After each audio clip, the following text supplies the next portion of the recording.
संप्रदायाची माणसं हिंदू धर्मातल्या व्यक्तीला निवडून द्यायला मागे पुढे अजिबात पाहणार नाहीत आता।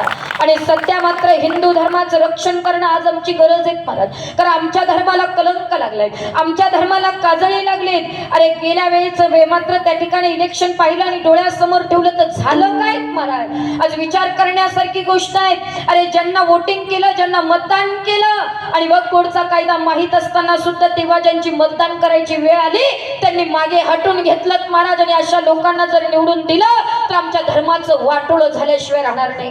आमच्या धर्माचं रक्षण करणं ही आमची नैतिक जबाबदारी आहे महाराज, ही नैतिक जबाबदारी। आमच्या धर्माचं आम्ही पालन केलं पाहिजे, कारण सध्या धर्माला काजळी लागली दादा। का आपल्या वारकरी संप्रदायातल्या माणसांना धर्मावर बोलावं लागतं? याचं एकमेव कारण आहे, आमचा धर्म जर टिकला नाही तर संप्रदाय टिकणार नाहीत महाराज, वारकरी संप्रदाय टिकणार नाही। कीर्तन बंद पडतील, प्रवचन बंद पडतील। अरे एवढंच नाही, तुम्हाला गोल टोप्या घालून बसावं लागेल आणि तुम्हाला बुरखे पांघरून बसावं लागेल। म्हणून आपण आमच्या धर्माच्या पाठीमागे कटाक्षाने उभं राहणं काळाची गरज आहे। आणि वक्फ बोर्ड सारखा कायदा आला विचार करण्यासारखी गोष्ट आहे। आमच्या नाशिक जिल्ह्यामध्ये 52 गावांवर दावा दाखल केला महाराज, 1750 एकरवर त्यांनी दावा दाखल केला। शाळा काढणार, मंदिरे काढणार आणि तिथे मस्जिदी बनवणार अशी परिस्थिती तिथे घडते महाराज। आणि तरी हिंदू झोपलेलेच, आता उठलं पाहिजे, आता पेटलं पाहिजे, जागं झालं पाहिजे आणि धर्माचं रक्षण आम्ही केलं पाहिजे दादा।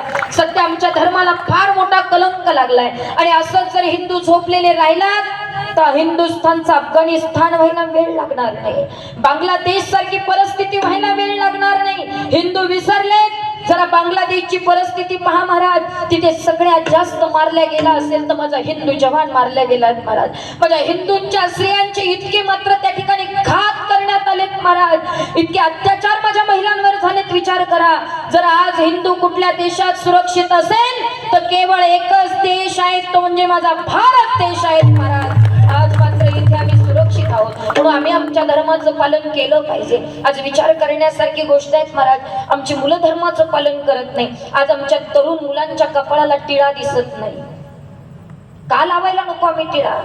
अरे विचार करा ना जरा, त्यांची एवढीशी पोरं बाहेर पडली की बिना टोपीची बाहेर पडत नाही, आम्ही टिळा लावायला नको? आमच्या मुलींच्या कपाळाला टिकली नाही, मुलींच्या हातात बांगडी नाही, पायात काहीच नाही, गळ्यात काहीच नाही। विचारलं उत्तर, ताईबाप सांगतात ताई आमची मुलं कॉन्व्हेंटला आहेत, आमची मुलं ख्रिश्चन शाळेमध्ये जातात, आमची मुलं इंग्लिश मिडियमला जातात, त्या शाळेमध्ये टिकली चालत नाही, बांगडी चालत नाही, पायात काहीच नाही, गळ्यात काहीच नाही, काहीच चालत नाही आमच्या शाळेत।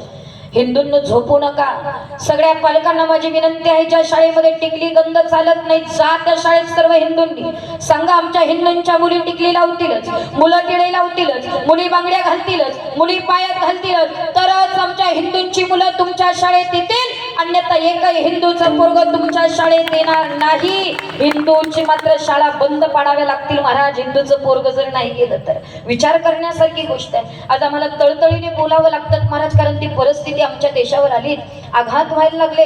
विचार करा, आम्ही जर बोललो नाही तर 10 वर्षाने आपल्या मुलांवर फार मोठे आघात होणार आहेत महाराज। म्हणून आपल्या धर्माचं पालन आम्ही केलं पाहिजे। इथं बसलेल्या सगळ्या तरुण मित्रमंडळाला माझी विनंती आहे, दादांना आपण एकत्र या, एक संघटित व्हा।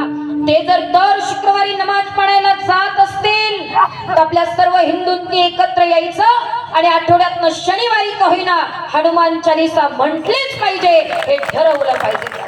हे आमच्या धर्माचं पालन आहे, आम्ही आमच्या धर्माचं पालन केलं पाहिजे। आणि जर धर्माचं पालन नसेल करत ना महाराज, आमचं वाटोळं झाल्याशिवाय राहणार नाही। म्हणून सध्या आम्ही आमच्या धर्माच्या पाठीमागे कटाक्षाने उभं राहणं ही आमची नैतिक जबाबदारी आहे। म्हणून धर्माचं पालन करा महाराज। आणि आपला धर्म काही असा तसा नाही, अरे एकदा चुकतोय त्याला नादान म्हणतात, दोनदा चुकतोय त्याला शैतान म्हणतात, बार चुकतोय त्याला पाकिस्तान म्हणतात, आणि सर्वांच्या चुका पोटात घालतोय त्याला हिंदुस्थान म्हणतात।